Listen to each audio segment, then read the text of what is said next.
Hey, yeah, I'm talking to you right there on your bed, maybe in your toilet, doing nothing and contemplating about your life choices. Yeah, I know you. Anyhow, have you checked the last season of anime? I mean, this current season? Because we got some freaking bops, bro. I mean, like actual great pieces, ranging from my beloved Mushoku Tensei Season 2 Coup 2 to Slime Tensei and all the other stuff out there. For this video, I really just want to talk about this really freaking just absolutely great show. The plot is phenomenal.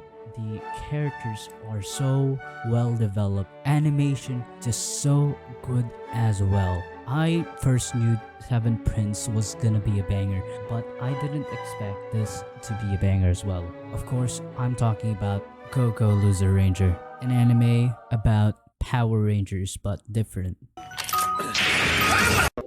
No, I'm freaking kidding with you. No, it's not Power Rangers, not just a bootleg Power Rangers. No, it's actually so freaking good. Yes, it does kind of borrow the element of Power Rangers, but that's all. They just borrow like a part of the world of it, you know, having rangers and stuff battling monsters. That's how far they just copied it. In terms of plot, this is just way above Power Rangers. The story basically follows our main character, and you would expect our main character to just be like this up and coming kid that wants to get strong and be part of the Power Rangers. No, instead, it's the villains, baby. I just freaking love when animes try and just make the villains the protagonists of animes. It just feels so different, and I am up for it. I love this kind of anime, and especially since this is just so well written. I don't care if the absolute freaking no-brain troglodytes from my anime list merely rated this a 7.5, because this is at least an 8 in my books, if not like a 9. So yeah, the story follows this bro. He's like a villain, freaking henchman of a villainous group that once arrived on Earth, and their boss has been killed for a while now, and the Rangers are just making up like a show, like to get income. She's like that, basically milking it out of all its others. But then one of the henchmen had enough, and this henchman is our main protagonist. One day after the usual show that they do in front of a live audience in a freaking stadium, bro had enough. Instead of just dying and regenerating back to their ship because they're immortal, he instead fights back, which ends in failure. This seems like one of those like scenes in those typical OP protagonist shows where the MC is just suddenly so OP because he got like transported into this body, or he got like some kind of special power, or he's been hiding his power all along. But that's not the case here. Instead, this show takes a more interesting story route, which I just freaking love. Instead of just doing that kind of trash that most anime does, I mean, not to hate, kind of getting bored of that kind of trope. Saying this just kind of feels so refreshing, which is just progressive growth.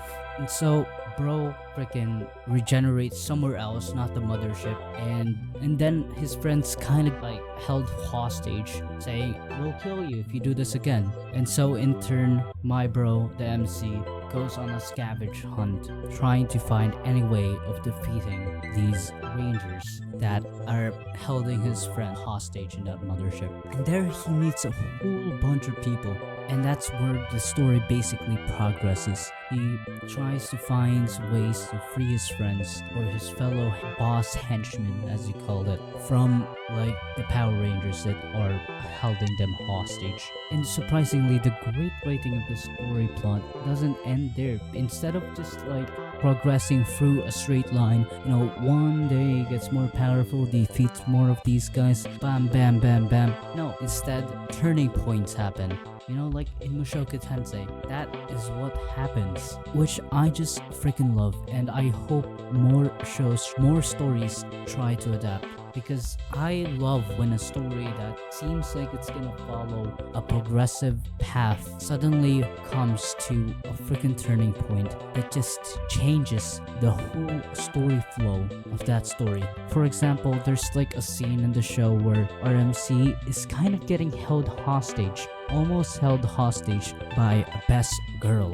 Obviously, it feels as if he's gonna get used by our best girl to achieve her goals, but that doesn't happen. The story twists again, which God, I love it. When this initially happened, I really thought that the story would just diverse into this linear path of the MC just being controlled and him trying to find a way to break out of this control. But surprisingly, that didn't happen. I am just such a sucker when stories just twist and twist, not like sudden twists that make the stories feel like an abominable mess. Instead, just few twists out here to just change the path, the flow of the story. And those twist turning points don't end just there. Many more story turning points come along after even that, which I think is just so freaking great, man. There were many scenes in the show that I felt would have just progressed into such a formulaic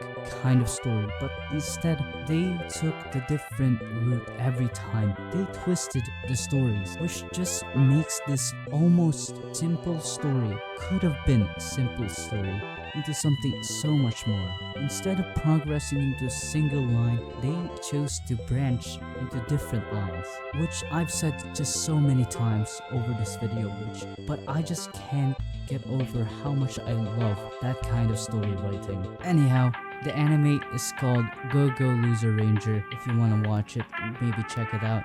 It's a really great anime. I love the freaking plot. The animation, very good, surprisingly. Not just decent, there was actual freaking passion put into this, if not budget. Anyhow, I really freaking recommend you to watch, or at least check this anime out. That's about it. Thank you for watching. Sayonara. Bye bye.